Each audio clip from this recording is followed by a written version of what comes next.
Shalom, terima kasih dalam Tuhan. Kita bersyukur kita boleh bersama-sama disapa oleh kebenaran firman Tuhan melalui suara pengembalaan hari ini.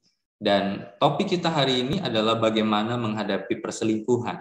Di dalam Amsal yang kelima, ayat 21 sampai 23 yang menjadi landasan firman Tuhan untuk kita. Dan sebelum kita mendengarkan firman Tuhan, mari saya mengajak kita untuk berdoa kepada Tuhan. Kita berdoa. Tuhan, kami bersyukur kepadamu untuk waktu ini, kesempatan kami boleh bersama-sama kembali disapa oleh kebenaran firman Tuhan. Bapa, Engkau memberkati kami, menolong kami, sehingga firman-Mu saja yang menjadi landasan kehidupan kami. Terima kasih Tuhan, dalam nama Tuhan Yesus kami berdoa dan bersyukur. Amin. Di dalam Amsal pasal 5 ayat 21 sampai 23 dituliskan, karena segala jalan orang terbuka di depan mata Tuhan, dan segala langkah orang diawasinya. Orang fasik tertangkap dalam kejahatannya dan terjerat dalam tali dosanya sendiri. Ia mati karena tidak menerima didikan, dan karena kebodohannya yang besar ia tersesat. Sebuah rumah tangga adalah rumah tangga yang diharapkan punya kehidupan yang ideal. Relasi antar suami istri adalah relasi yang diharapkan, relasi yang terjalin dengan indah. Tetapi kenyataan di tengah-tengah masyarakat, bahkan di tengah-tengah kehidupan keluarga-keluarga Kristen, maka kita seringkali menemukan sebuah fakta bahwa terjadinya perselingkuhan. Lalu, kenapa perselingkuhan itu terjadi? Maka ada beberapa penyebab perselingkuhan itu terjadi dalam kehidupan rumah tangga. Yang pertama, misalkan merasa kurang diperhatikan atau dicintai oleh pasangan. Jadi istri atau suami merasa perhatian itu kurang atau dicintai rasanya begitu minim di dalam kehidupan relasi suami istri. Kemudian kehilangan rasa kasih sayang terhadap satu sama lain. Menurunnya komunikasi yang penting di dalam hubungan suami istri. Mulai kendor di dalam komunikasi, mulai jarang untuk berkomunikasi yang penting, yang intens, yang intim antar suami istri. Kemudian masalah kesehatan, seperti penyakit kronis atau disabilitas yang dialami salah seorang atau salah satu pasangan. Masalah kesehatan mental seperti depresi, gangguan kecemasan, bipolar yang menjadi penyebab satu pasangan tidak nyaman dengan pasangan yang mengalami depresi ini. Kemudian salah satu pasangan mengalami kecanduan parah yang mempengaruhi pernikahan, seperti kecanduan alkohol, narkoba, judi, sehingga bahkan kecanduan seks. Masalah dalam pernikahan yang dipendam dan menumpuk selama bertahun-tahun tidak pernah diselesaikan, tetapi terus disimpan, dan suatu hari itu meledak atau tidak pernah meledak, tetapi mencari pelampiasan lain supaya untuk menghilangkan masalah dan melupakan masalah itu. Menurut beberapa survei, memang ada orang berkata bahwa perselingkuhan itu terjadi karena hasrat seksual. Pasangan tidak bisa memenuhi hasrat seksual sehingga terjadi perselingkuhan. Tetapi ada juga survei berkata tidak, bahwa perselingkuhan itu tidak hanya dikarenakan oleh hasrat seksual saja, melainkan karena ketidakpuasan secara emosional. Dengan kata lain, kebutuhan emosional seseorang itu tidak bisa didapatkan dari pasangannya.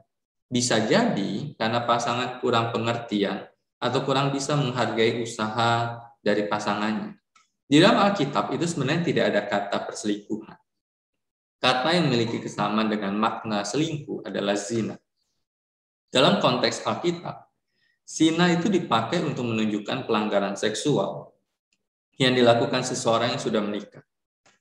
Atau lebih tepatnya, zina adalah ketidaksetiaan yang dilakukan seseorang dalam hubungan pernikahan sehingga dia mencari pemuasan seksual di luar pasangannya. Misalkan di dalam Amsal 5 yang kita baca tadi dalam ayat 21 sampai 23 adalah 3 ayat akhir dari peringatan Tuhan pada kita supaya tidak berzina. Karena segala jalan orang terbuka di depan mata Tuhan dan segala langkah orang diawasi Tuhan. Orang fasik tertangkap dalam kejahatannya dan terjerat dalam tali dosanya sendiri. Ia mati karena tidak menerima didikan dan karena kebodohannya yang besar ia tersesat. Kita dapat menyembunyikan dosa dari mata manusia, tapi kita tidak dapat menyembunyikannya dari mata Tuhan. Jika kita tidak bertobat, suatu saat ia akan menyingkapkannya untuk dilihat oleh semua orang. Selain dari itu, ia pun akan membiarkan kita tertangkap dan terjerat dalam tali dosa sendiri. Tuhan akan bertindak dan menghukum orang berdosa dan membela yang tertindas. Lalu, pertanyaannya adalah bagaimana tanggapan kita terhadap perselingkuhan atau perzinahan ini? Dikatakan dalam Alkitab bahwa zina adalah dosa yang dibenci Tuhan.